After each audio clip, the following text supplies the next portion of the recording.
I am your sole presenter today, and the only reason I'm your sole presenter is because we have a lot of data to cover, and I wanted to get all of this information out and into your guys' hands so that I can say I did.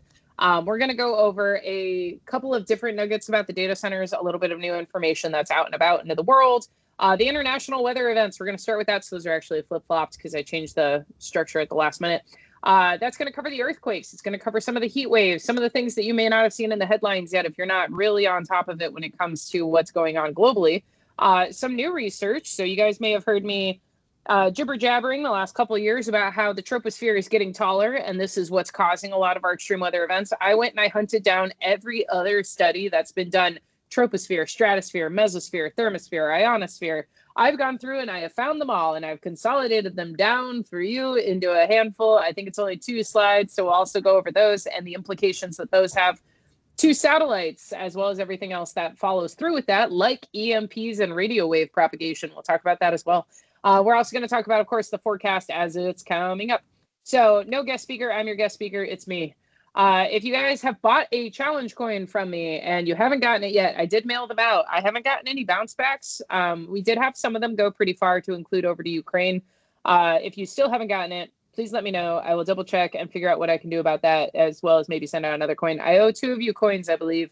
I'm getting on it. I'm getting on it, but I got all the rest of them out. So if you're waiting, please let me know. Looking at our earthquake events, so we had 3 that made it in the news. No, they were not linked. No, this is not a government conspiracy. No, it's not aliens. It's nothing else like that. It's nothing fun. When we're looking at what happened with our earthquake events, I want to annotate that Venezuela saw 2, the 7.2 and the 7.5. The 7.5 is the strongest that they have seen since 1900. So that puts a little bit more of the notion into the news. It also explains why they're seeing so much damage from this particular event, is that they would not have structurally been anticipating a 7.5 if they've only ever seen one historically. Looking at some of the events that have gone on with that, obviously building collapse, they are anticipating the death toll to be notably higher. If you haven't seen this in the news, highly recommend looking it up. Their internet connectivity went down pretty sharply for obvious reasons right after it occurred. However, I will say that they have repaired it at a exponential rate. I believe that they've gotten the rate back up into the 70s from what had plunged down below the 40s. So they went from 100% 40, now they're back up at 77%. So to be aware, Germany's offered aid. Virginia's likely sending search and rescue teams. It's something that we've done for the previous earthquakes because Virginia's got a very robust search and rescue team.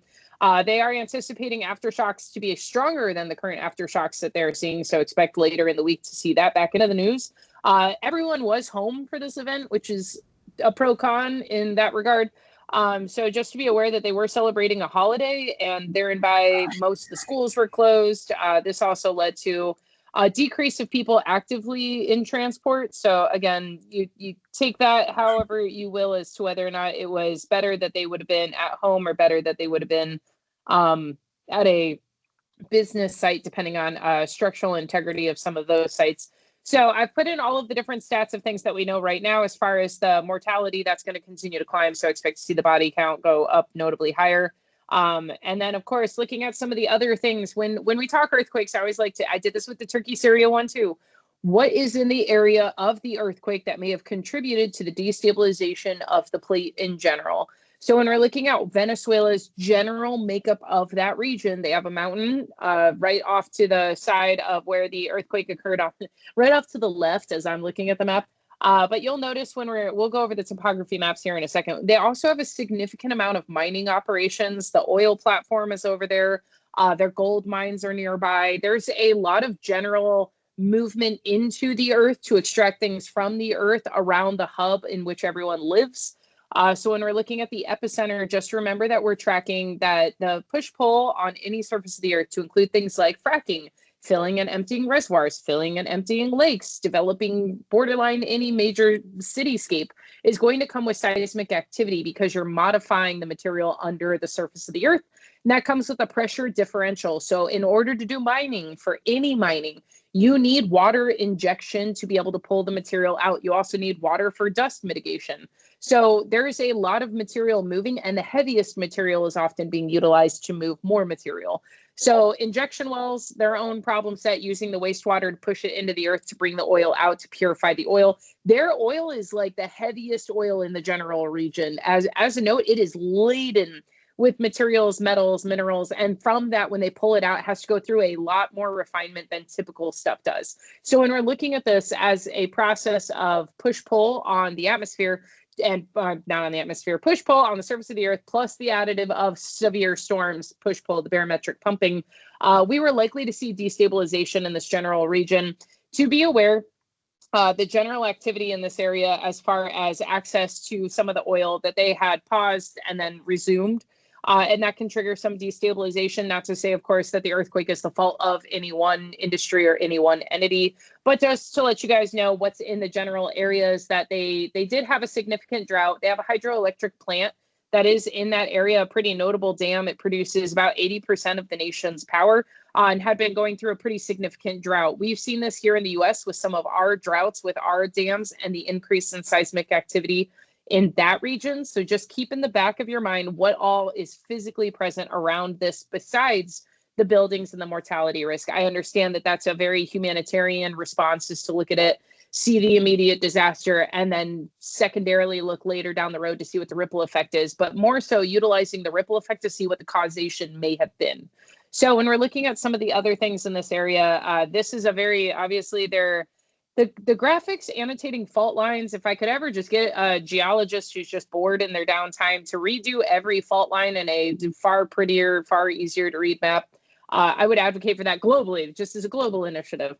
Looking at some of the other things that are in the general area besides the fault lines, which again makes sense, all up in the northern portion of the country. Looking at some of the other things that have happened, just want to annotate that as of 2 weeks ago, Indonesia did resume full operations of pumping oil in that very delicate basin because they needed.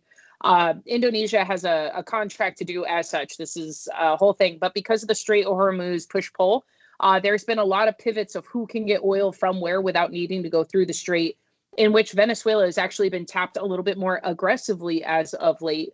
So again, looking at our fracking here in the US, we have seen this in recent years in Texas and Oklahoma, when there's been a major surge in a need for more oil to do more fracking, and that fracking yielding earthquakes over the scale of 5.5, even here in the US. And that came with an annotation that if one of those were to occur, we were to pause fracking for about 2 weeks, let the earth re-stabilize, and then resume fracking at the tail end after investigation was done. So internationally, there may be some differences in how we operate around those more delicate areas and the general comprehension of that interladen problem. So looking at a couple of the different things in that area where Venezuela gold is located, where Venezuela's other ore deposits are, which deposits are where, why they may or may not be tapped at more amplified rates given geopolitical tensions. Why do we care about this in the long stream? Again, supply chain, if humanitarian crisis kicks off, mining operations in this area are heavily reliant on the general community right next door. So as the general community took a significant amount of damage, the odds of mining getting done at the same rate are very slim. We need the gold. Obviously, everyone needs gold across the globe for general computers, general buildings. When we're looking at the use case for some of these, when it comes to different technologies as well, just to be aware that this is something that's going to come because they do have all these different ore deposits, and all of them have essentially a likelihood of being paused as we go forward. So this is just another map. Here is, as I mentioned, their geode model, and this is just showcasing to you from where the location would have been for the epicenter against some of the different elevations, against some of the different areas that may have seen more intense activity just based off of the different soils and rocks in the region. This is helpful for some people as far as making sense as to the why, and just again annotating that this is going to come with a ripple effect downstream. I wanted to annotate where their previous seismic activity is located. So when we're looking at this, be aware they've had earthquakes. It is predominantly an earthquake-prone area, just where the plates touch. They just haven't seen an earthquake of this size in this spot since 1900. So while not a novel event, it is still impactful because obviously a lot of things have changed since 1900 to now in developments. Looking at Japan's earthquake, 7.2 magnitude quake. Downside about the earthquake, while no notable damage, disruption to rail and services while inspections were done. Absolutely. The bigger issue being that as they go forward, there is a dual cyclone landfall situation right off the coast of Tokyo. So looking at this as an anticipatory problem, if you are looking to be able to do exercises as you go forward, recommend doing an exercise on what would happen if you saw an earthquake followed immediately by a tropical cyclone, because very applicable in this situation especially. But looking at California's earthquake of 5.6 in Mendocino County, had 10,000 without power, but that was restored pretty quickly. What is our major concern about why Mendocino County's earthquake may have occurred? If you didn't know, Mendocino a couple of years ago was in a couple of my slide decks because of the amount of drought that that area went through. And the big problem with the drought in Mendocino was that they went to their neighboring counties and said, I'm in a drought. I would like to purchase water from you. And one of the neighboring counties, Fort Bragg, California, said no, because if you're in a drought, we're likely to be in a drought. And if we're in a drought, then we need the water for our residents, which resulted in Mendocino having to go about an hour and a half out of their way for residents to go get water to do things like teeth brushing, bathing, washing clothes, consuming water in general to be able to bring it back to the house. So this presented a major issue. Mendocino's wells all went dry. Their surface well, their underground wells, everything went dry. Mendocino was dry entirely. So within the money that they got from the emergency declaration and subsequent benefits over time of taxing, I suppose, they've ended up digging down their wells pretty aggressively to try to resolve this problem for future instances. So now that they have a major earthquake, one would say that there's a concern to be had about when we're doing well digging, especially in areas prone to drought like this, making sure that we're keeping in mind that if an earthquake were to trigger, what does that do to the aquifer we're trying to tap? Earthquakes often coming along our waterway areas may be draining the water from underneath the aquifer. So that's just something to keep in the back of your mind as we go forward. It's just a problem inevitably on the horizon.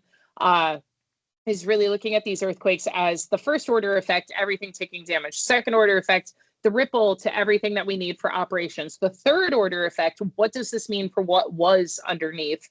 Are we losing water because of the structural change?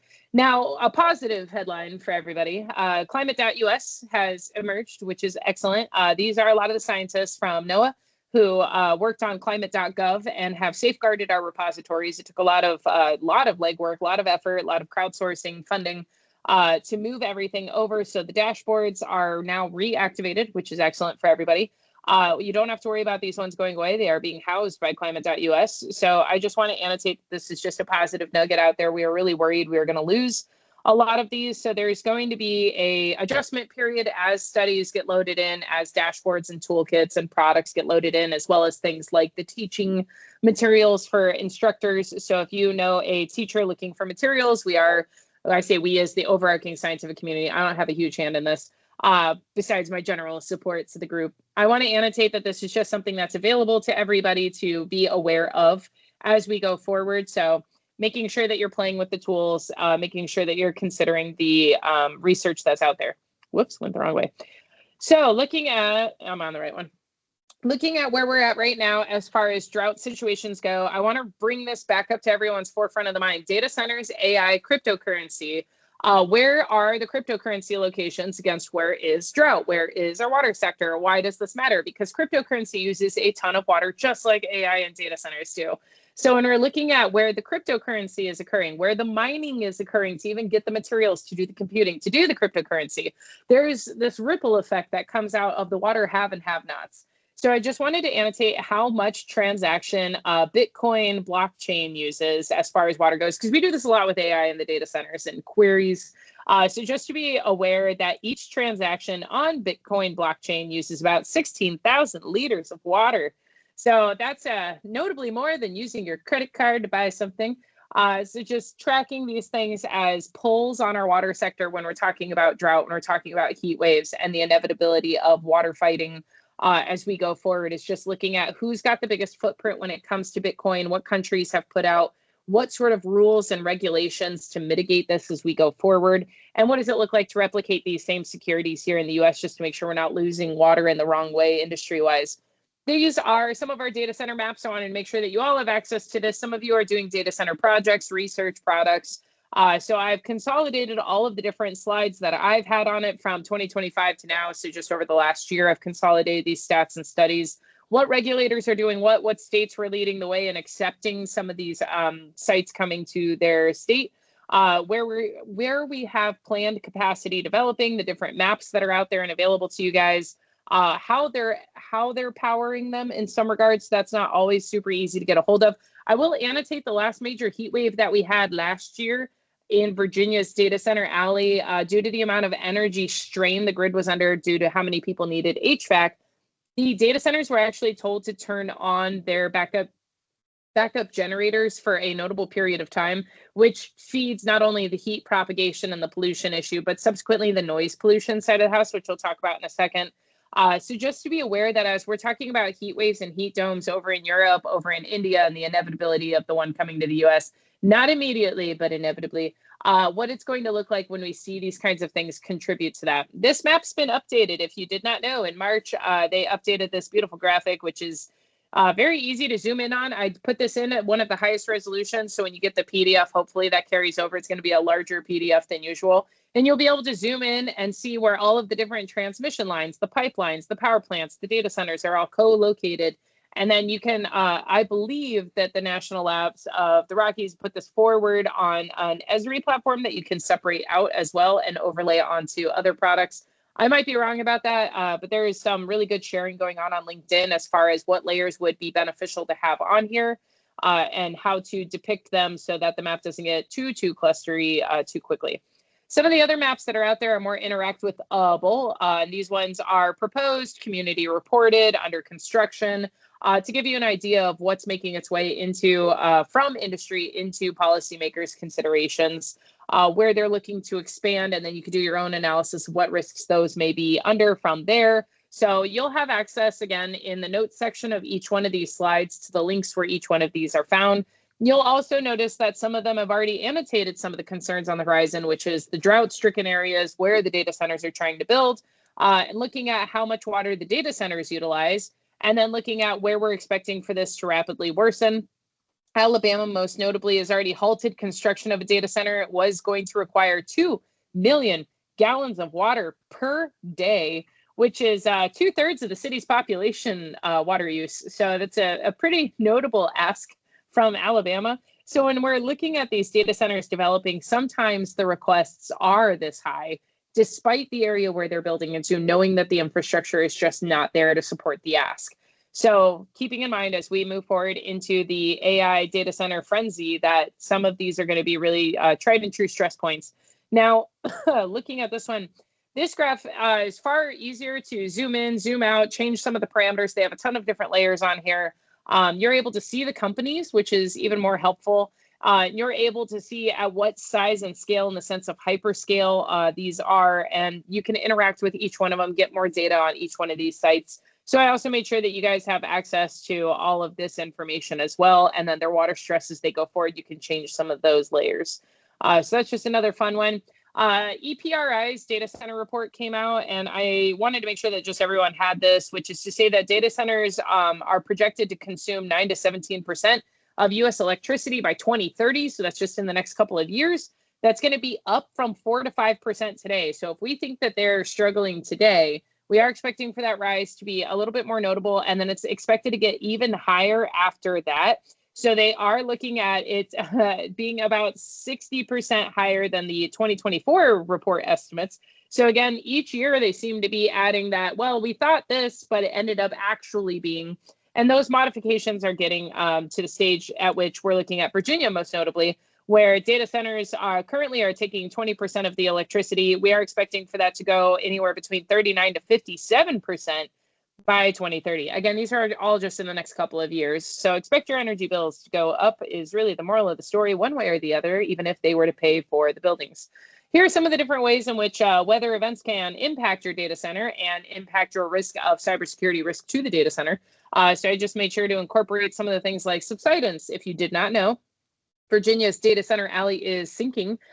They have picked up on it, a few of the data centers in which they have started digging moats. So we're back to the medieval resolution of how do we prevent our castles from flooding.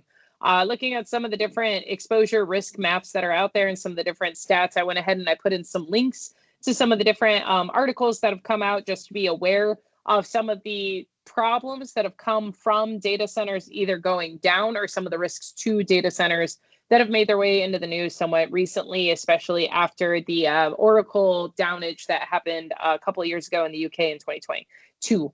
When we're looking at data center waste heat, if you did not know, the data centers themselves propagate heat. That heat, obviously, as we all know, can feed a thunderstorm. The other problem with that is it produces heat into what is already a heat jungle in many cases. So we are expecting that they're going to fuel their own problem, which is they're trying to cool, they're producing a heat field. If there's no airflow, that heat field is sticking around, then they need even more water to cool. So I went ahead and I've annotated a bunch of those different notes from those studies that have come out. These are all newer studies. They look at areas like Phoenix, Arizona, where it is an evaporative climate, where that humidity wouldn't linger around, but that heat definitely is still a problem. Looking at some of the data centers more recently built, they are built in these areas that are already water stressed, as we had talked about.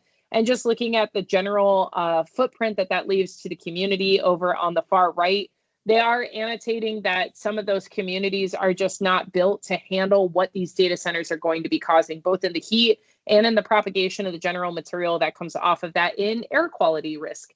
So that air quality risk, this has been annotated in a couple of different studies, just things to be aware of, especially over in Loudoun County, Virginia. Their on-site gas turbines, they did turn it on, like I mentioned, the other year during the major heat wave. So that's annotated in here. As we go forward, they are likely going to start bleeding into being the largest source of carbon dioxide emissions, just because the amount of them in which we're anticipating building. The cooling centers, of course, taking the most amount of the energy that they need, producing emissions, they themselves producing emissions, becomes a sort of threefold effect. So just things to be aware of as we go forward. When we talked about the AI models and using the models and how much water they take, just be aware that through all technicalities of utilizing the AI model, that they emit as much carbon as 5 cars over their entire lifespan. That's a single AI model training it, just training it, not even the widespread use case. That's essentially a single company running training on it. So looking at some of these other fun stats and figures, if you are looking at how can I make this impactful so that I can do better research, build off of the research that's already out there to include where they're typically building these. You're just going to be aware of the fact that some communities are more at risk than others. This has been a problem in recent years, just annotating where the poverty lines are located, where some of these communities may be more at risk and unaware or unable to essentially push back, fight back, or ask for medical on the back end of some of the developments, such as increased rates of cancer, like we're seeing in some of the communities with the residual closed out dumps that had been left behind over previous years where hazardous material had been dropped. As we learn about hazards and we learn about the impacts to the communities, it's important that we maintain awareness of which communities may not know what is in their general neighborhood. This one's a lot of fun. They came out with some beautiful graphics. Which states' data centers produce the most carbon dioxide versus which ones produce the least? So I just wanted to make sure that you guys all had these. I think graphics like these are really useful because, one, there's a 50-50 split. Two, they're easy to read. They're comprehensive. They don't have a whole lot of data, and they explain a very simple concept. So just things to be aware of, that these kinds of graphics are out there and you can utilize them. Now, the heat wave over in Europe. If you have not read about this, you should. The nuclear energy risk. I've foot stomped this a few times in France the last couple of years during their heat waves. They've had to reduce operations at 1 to 2 nuclear power plants. We're noticing that this is getting worse as opposed to better. You would think after the first one that some sort of mitigation would have been put in place to prevent the issue. The issue isn't that the nuclear power plant can't operate when it's hot. It's that it needs the river water, and the river is really hot. And if the nuclear power plant takes the abnormally warm water, runs it through to cool, and puts out searing hot water, it'll kill everything in the general area that needs that water to survive. So they have restrictions and limitations on at what temperatures they can pull water for ecological reasons and evaporative reasons. Remember, if you put hot water back out in a heat wave, it will go away. So this is the bigger problem. Looking at this, they have the EDF, which owns the nuclear power plants for France, is looking at shutting down quite a few of the different operations for various nuclear power plants. They've annotated which ones will be up, which ones will be down. So some ripple effects. That's a high problem on my horizon because, again, we have nuclear power plants here in the U.S. in areas of heat and drought. Now, some people would be like, but Sunny, Palo Verde has their own on-site water recycling. They still purchase wastewater from neighboring wastewater facilities in other cities. You wouldn't have to do that if you were truly closed loop. You can't truly be closed loop because I don't believe we have a true closed loop. At some point, you lose water. You do need some level of an injection. So should we lose the water in which is purchased for Palo Verde, will Palo Verde truly be okay?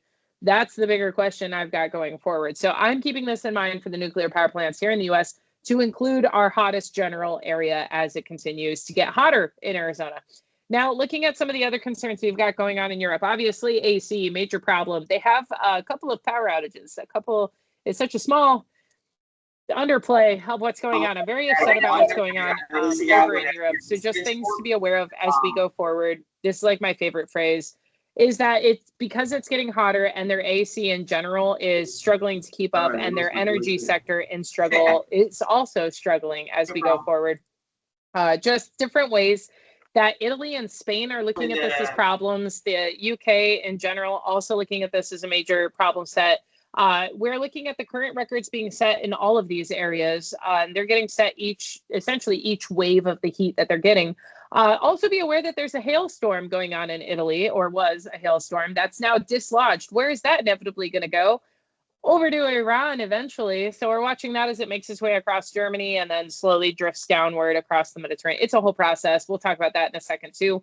But just different ways to keep in track about France. Looking at some of the other concerns I've got, the healthcare sector, I'd like to take Julie Johnson, CISA's previous our previous liaison over to the UK. This is something that she passed along to me earlier today. So this is the only news article on it so far. Healthcare side of the house, the hospitals are unable to cool. Temperatures inside the hospitals have become dangerous. A couple of hospitals have closed. They are unable to run machinery of particular size and intensity because of how hot it is in the hospital. Some of the machines have stopped functioning entirely. They're unable to treat patients at some of these facilities. The stat is ambulance crews responded to a record 642 Category 1 calls on Wednesday.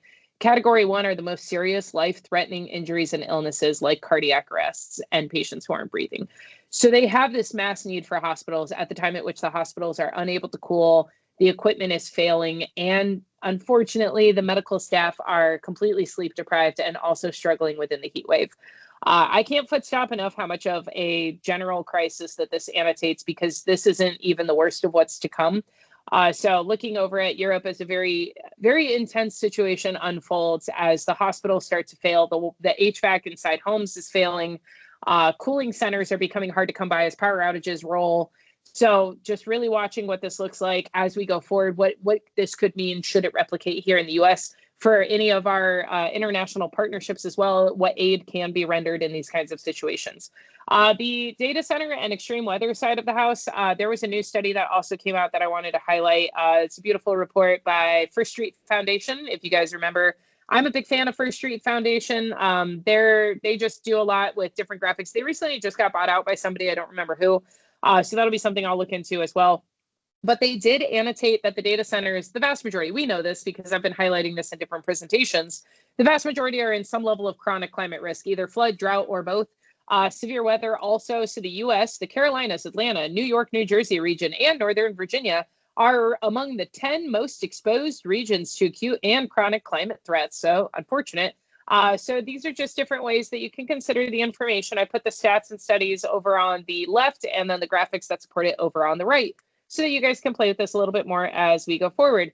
Another fun graphic that we can play with is poweroutage.us.com. Poweroutage.com came out with a fantastic review of the severe weather and the tropical cyclone, because we had both last week. So we had Tropical Cyclone Arthur move across the south, essentially, and then we had the severe weather outbreak across the Great Lakes into Region 2. So what they did was they did their consolidated video, essentially, of those outages simultaneously occurring in many cases, which had either event been any notably worse, that would have caused two separate sides of the U.S. essentially to face an immediate need for emergency crews, for supply chain movements, and then, of course, disaster aid. So it's just really interesting as a tool set to keep in the back of your mind that these are available to you, so that you're able to look at what states took damage, who was down for how long. All of these stats and studies are brought to you by poweroutage.com. So I've also annotated where you can find the severe weather overview, and that came out from the local National Weather Service office, covers how many tornadoes, what time of day, what type of damage, all of those different things. So that's annotated in there, as well as what states had the outages of note, which is a lot of them. Again, because it was 2 major regions that took some level of outages from different events. So looking at the South, right, Arthur was not the longest lasting by any means. It's actually one of our shortest tropical cyclones on record. So that's a fun record to set. Louisiana set a new total rainfall, and that was verified totals at 29 inches in 24 hours. So it's a very notable high, because we also had, I believe it was, I'm trying to find it really quickly. The peak intensities were over 40 inches. We saw rainfall rates at 3 inches per hour. Where is it? There we go. 23.3 inches of rain. That occurred mostly within a 6-hour period. So again, when we're looking at damaging weather events, looking at how much precipitation is too much precipitation, and looking at those ripple effects as we go forward for what that's going to look like for the rest of the United States, given that a foot of rain has been also reported in Mississippi, and then we saw 5 inches of rain in Mobile. So that doubled their previous record. So a couple of different records set, but obviously Louisiana wins because theirs was so very notably high. But this Arthur was not a massive storm system by any regard for it to have produced so much precipitation. So just keep that in mind. Again, we do not need Category 5 storms, because Category 5 only annotates wind. It does annotate organization, yes. But looking at these going forward, you need to keep in mind that all tropical cyclones are going to be more potent, and that potency is very damaging for us because we are struggling with keeping up with the back-to-back disasters. Now, my favorite thing to talk about, the height of the atmosphere is changing. This is so very confirmed at this point. Originally, I annotated this because I felt it in my jimmies, and now as we're going forward, I get to say it's in so many studies. So I'm hopeful that something I've said is what's encouraged all these studies. But the reason that this is important, troposphere getting taller feeds all of our weather events at the surface as a hazard. Yes. So we're looking at taller thunderstorms. We're looking at stronger, more damaging wind events associated with those storms because the temperature difference. We're looking at greater temperature differences as we go forward. This is going to be a huge problem next week. We're going to get a cutoff low on the west where temperatures are going to plunge. And then we're going to have 110-degree heat index right on the other side of that. So those temperature swings from winter have not left us. Do not worry. They're right on the horizon again. But this is important because we're looking at what's happening to the stratosphere, the thermosphere, the mesosphere, all the rest of these, which is that they're compressing. And this is problematic, obviously, for our satellites, right? We know this, but it's also problematic for radio wave propagation. So just look at some of these fun stats and studies that are out there about some of the consequences that come from the troposphere warming and expanding, and that ripple effect that has on things like the ionosphere and how that plays with our space weather going forward. So there's a lot of really good studies for those of you who have a space weather background, those of you who are looking into doing more space studies, those of you wondering about what the end impacts could be when we're talking about things like coronal mass ejections or EMPs, that this is going to play a role in how you model those, because this will play a role in how much water vapor is capable of being withheld. This will also play a role in how much wind, in all of the different additives that work within that.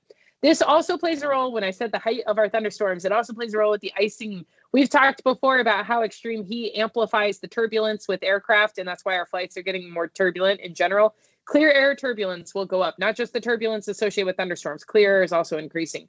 The icing levels are going up. This is also fun because this will disrupt military operations, drones, civilian flights, and cargo flights. So just keep in mind that when I say the height of the atmosphere has gone up, you can find interlinked studies to say every other consequence is changing. So looking at some of the fun studies out of China most recently is that they've identified that icing layer is getting taller, which means when we fly to try to dodge thunderstorms and we try to climb up and over them, this is going to start bleeding into that area of comfort that we had originally established, and it's going to change how we do flight operations. So expect more delays, is really what that says. So these are just available for you all to reference. This also has a major impact, as I keep hinting, at EMPs and radio wave propagation. We know that moisture acts as a dampener in many regards. So the bigger the storm that you have in the general region, should an EMP or a coronal mass ejection take place, it'll partially get smothered. The way that you can consider this is the same as if you were underwater.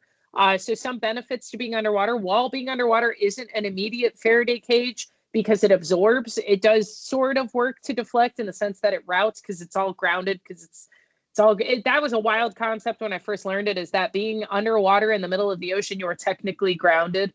And that, in the sense that you feel like you're flying, floating, whatever, but you are grounded because you're touching something that's grounded. So it's kind of interesting, but I made sure that all of these are annotated for you guys as far as which frequencies are likely to be impacted by the change in water vapor presence. So as we go forward, looking at our telecommunications, looking at our backup emergency comms, looking at things like mesh network systems as well, because those rely very heavily on back-to-back signal connectivity. So looking at this as what EMPs do what where is going to also play a role on what is the topology, what is the ecology, and what is the atmospheric condition. This was, for anyone who's seen the movies that have come out recently, there's a movie about it from the weather with World War II. As we move into the later decades, the amount of water vapor in the air currently is not going to be the same amount as it will be in a couple of decades. This will change our warfare strategies, and it will also change how we play with space weather events. This was something I brought up a couple of months ago in the cold. I want to annotate, this is going to be a problem in the heat. This is going to be a huge problem in the heat. I am so very worried for the children. You should be worried for the children as well. You should also be worried for any workers on any electric buses for any of our fleets that we've converted. I am not anti-EV. I am only pro-knowledge. Be aware that the EVs can do one of two things. They can either, in extreme temperature conditions, make it to the destination, or ensure that you are comfortable as far as heat or cold goes, running either the HVAC or heating. So this is growing to be a bigger concern for me for more of our rural destinations where some of these electric vehicles are being deployed, because they frankly do not have the capability or the capacity to cool at the rate at which they would need to cool. Every time they open their doors, more hot air is going to surge in, and hot bodies. So that continuously wears on the system. It'll never technically cool down as they're trying to operate, especially for things like city buses during heat waves. So just considering the fact that we're saying it's getting abnormally hot and everything's getting more painful, not being able to cool down while on a commute is definitely something I'm worried about, but I'm most worried about it for the children. So just, I don't even know if parents know whether or not your kid is getting on an EV bus or whether or not your county is shifting towards those, but it is something that should be considered. For those of us who need coffee, myself included, although I fluctuate between energy drinks and coffee, I am starting to move back to coffee because energy drinks come with a lot of consequences. For those of you who didn't know, energy drinks do typically stagnate your muscle growth, and I'm trying to bench more, so I have to get off of them. The coffee changes that are happening are a little obvious, right? We know that coffee plants are a delicate creature. They're in by extreme heat changes, major concerns for the coffee plant. This was from Climate Central. I just wanted to bring this back to the forefront of everybody's mind, is that our pivots on what we care about should focus on our day-to-day needs, our day-to-day operations, and keeping our emergency workers happy, healthy, and alert. And the only way to do that is with coffee in some regards. So being aware of what's going on in Brazil is going to play a huge role in my future. So I'll be doing Brazilian forecasts just as I look at what their crop yield looks like. I look at everybody's crop yields, but I'll be watching their coffee plants. I always throw this slide back in anytime the news starts to hint that there might be an incident on the horizon. There is this lovely nuclear and extreme weather report that came out last year. I think I remember highlighting it for you all. This is a fantastic resource from the National Academies. If you haven't read it, it's fascinating. There's so many good graphics. There's highlights. There's callbacks from the past, indications for the future. What happens with radioactive plume fallout, given the higher heat, higher humidity content, the increase in lightning we're already seeing? How do these all play together? If you haven't read it and you're really interested about where we're going with warfare and the risk on the horizon, this will just make it worse for you as far as your concerns go. But it's always better to have some level of education than nothing at all and to be surprised. So I've annotated just a couple of key nuggets here, as well as some of their chapters, to give you a little bit better of an idea of what you're getting into when you go into reading it. But I hope that everyone takes a second and at least skims it. I think it's got some fun stats and studies. Now our forecast. What are we expecting for the next 10 days? Because we can't go super far out given the change in weather that is on the horizon I'm about to tell you about. Looking at our storms right now, obviously quite a few storm events going on over by Japan, tracking our tropical cyclones. Looking at the other tropical cyclones making their way over to Japan because that area is just really active right now. Looking over at China for their severe weather outbreak that is also occurring and may strengthen over the coming days. I'm watching them pretty closely. Looking at the Middle East, what on earth is going on with the Middle East? That is a lot of low pressures back to back to back in that area. Something to be aware of is that the storms from Europe have to go somewhere. So as we track our news articles that we're tracking, that's an inevitable concern as well. Who's operating what where? Are we in the mountains? Because the mountains will flood first. And a lot of their general population is bucked up right against the mountains at the base of it. Looking at some of the other forecasts for the US, I am worried about, as many of you should be, severe weather outbreaks next week. There is a very notable increase in severe weather propagation. The bigger problem is going to be there isn't an organized system come the 4th of July. I'm so sorry. I do not have good news for arguably anybody. What that means is many areas are going to see pop-up thunderstorms. Thunderstorms with lightning disrupt firework use and will bury, the clouds will bury your ability to see the fireworks. You're likely going to see, if you're anywhere outside of the Rockies and not on the Gulf Coast, you're likely going to see a pretty notable shift in your weather events next week, and it's going to be right before the 4th of July. If you're traveling before the 4th of July, good luck with that if you have to fly, because these severe weather events are going to be very strong. Let's take a look. So this is our current weather pattern. These storms aren't that bad. These are very small in comparison to what we have already seen, but it does showcase to you that we're seeing storms across the same latitude, which is the central to northern latitude as opposed to the southern latitude. That's the El Nino side of the house, as it really kind of flattens a lot of your weather events. Don't worry, that's changing. That's changing with the cutoff low I mentioned. But look, there's our little tropical cyclone spinning up over there in the Pacific. Are they going to make their way to Hawaii? If we go back to this one, the answer is they'll still try their best, but they will not approach. So no model really has them making their way all the way over towards Hawaii. They have them meandering through the Pacific, still pretty weak. So it's just something to keep in the back of your mind. So as we go forward, looking at our weather event on the horizon that I want to make sure everyone's tracking the annotation for, I'm really watching this cutoff low that's coming into California's coastline. Why? It is a cold core low. It should not be a cold core low. That shouldn't be a thing, but it is a thing. Look at the amount of cold air still available up in the Arctic. That's a very notable amount of abnormal cold air that should not be there. That will eventually continue to destabilize our ability to have a normal summer. And I say normal because we were going to be in a heat wave anyway. It's El Nino. It was going to be hot. This is going to be the fluctuation between hot and cold back to forth. Again, this means acclimation to these higher temperatures is going out the door for everybody. You may think that you're fine as like a week goes by. Plunging back down into nice temperatures to surge back up again means your humidity content is all over the place and your body doesn't know when to sweat. So this means that our emergency room visits are going to continue to climb. Now, what does this mean for severe weather? Well, when you have a cutoff low like that, inevitably it has to continue towards the east. So once it climbs up and over the Rocky Mountains, what does it do? Well, on the 30th, it clears the Rocky Mountains onto the Front Range. This is a problem. The 30th to the 4th, if it was a full frontal boundary that was in progress, I wouldn't be worried. It'd be gone by the 4th. Downside, it's two low pressures. Why is that a downside? Well, you can see here that there's one low just north of Texas, so probably on the Oklahoma side. And then there's a big parent low that's already wrapped in above it like a giant hat. The downside, the one up north is going to essentially just wrap into itself endlessly, which means the one down south doesn't know what to do. It doesn't have a direction. It's lost. And that is arguably the bigger problem because it means it's going to very slowly move. It's going to meander. When you have a meandering boundary, it becomes somewhat stationary. It creates multiple days of pop-up afternoon thunderstorms, but that smothering humidity that we all can't stand and deadly heat indices. So that's why the pattern's going to shift right before the 4th of July into an unbearable heat for many of us over here on the other side of the Rocky Mountains. Anyone on the western side of the Rocky Mountains, it's going to be weirdly cold for you. You're gonna get out of the heat wave you've been in, which is a pivot. So looking at where we're at with these weather events. Temperature disparities. We've talked about this before. If temperature disparities are this high, if one side of the U.S. is very cold and one side of the U.S. is very hot, wherever the greatest line of separation is, just to the east of that is where you see the most severe weather outbreak. Now, because we're expecting for these conditions to be significantly different, a heat index of 110 and plunging cold air on the other side, we're expecting a very notable multi-day severe weather outbreak. And guess where it's going to be? That's right, the same area that's been hit with every severe weather outbreak so far over the last month and a half. I'm so sorry, I don't have better information. Then it's larger, so more states will get hit at the same time. So I don't know, trauma bonding within that. So looking at some of the other problems, the heat content is going to be above 90 degrees for everybody except for those benefiting from that low that I mentioned.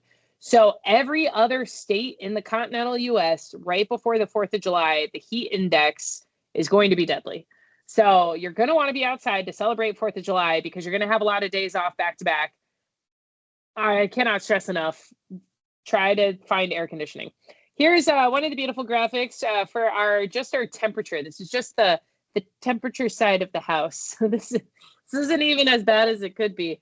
If you'll notice that this goes all the way up and over to the northeast, it goes all the way through the north central, and it goes most of the western side of the United States. And you'll notice various areas over 100 degrees, with the 110-degree area being in the southeast over the Carolinas in the mountains. So again, the sinking heat, the problem. This is I can't emphasize enough that I want everyone to take this seriously.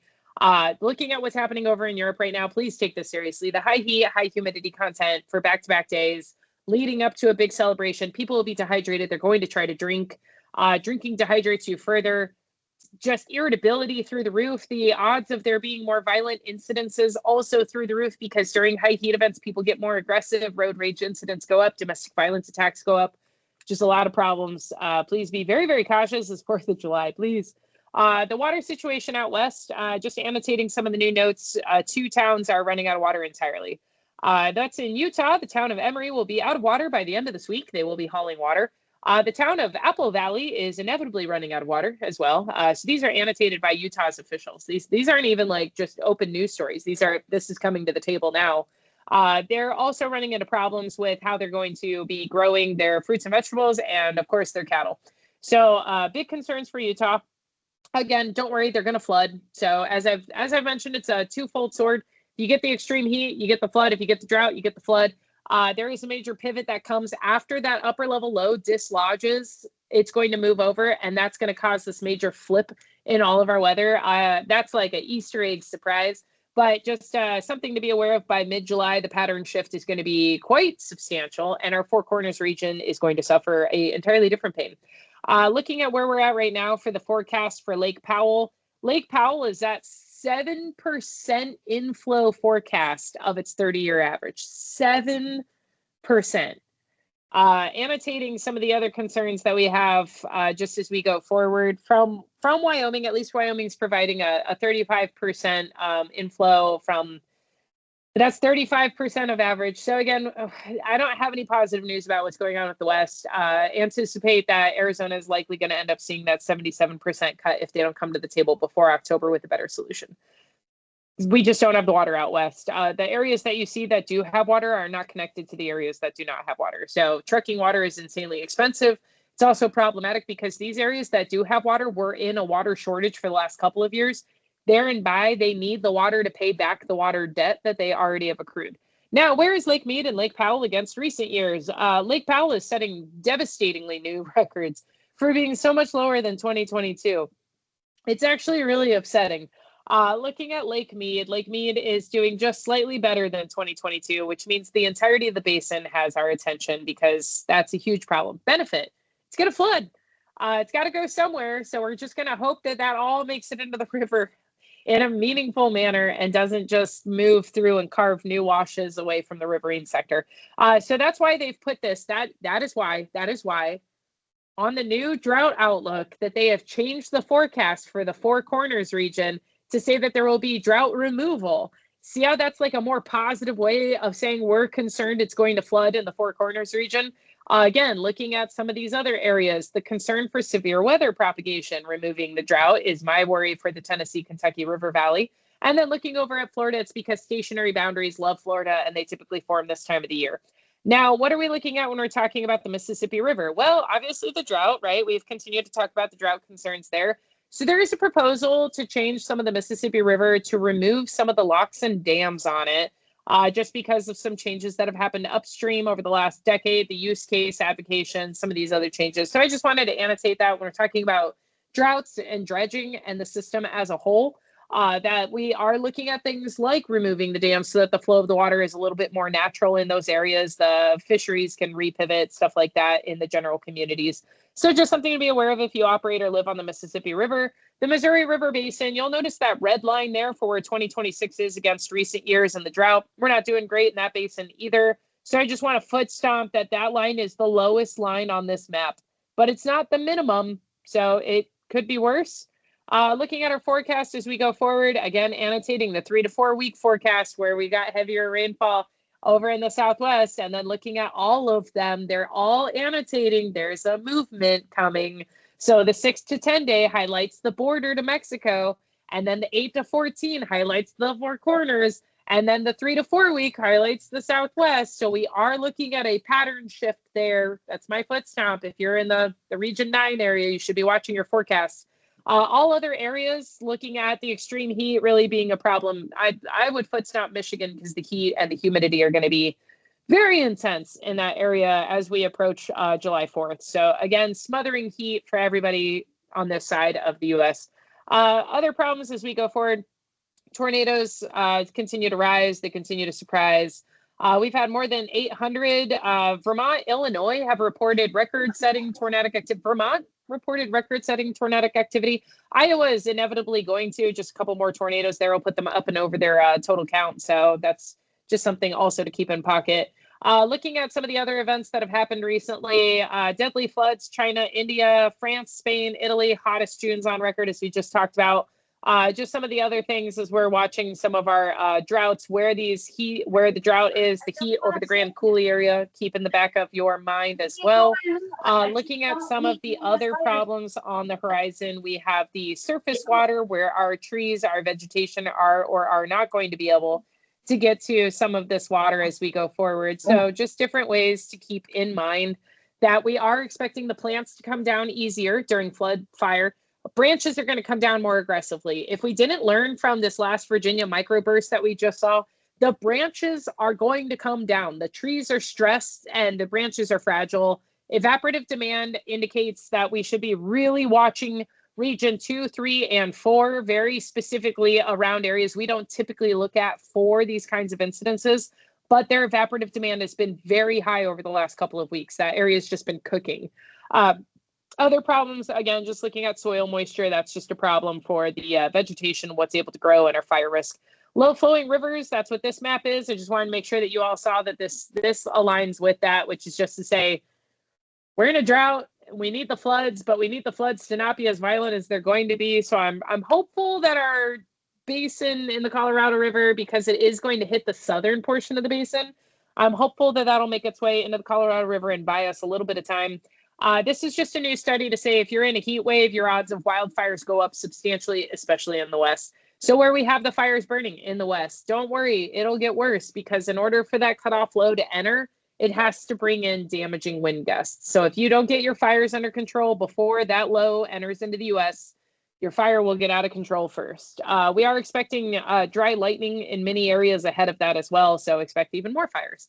So for our western half of the United States, just things to be aware of. Where are we at right now? We just went up to National Preparedness Level 3 last week. Other things to track is that we have 37 large fires, which are uncontained, 86 new fires as of yesterday. This is from NIFC.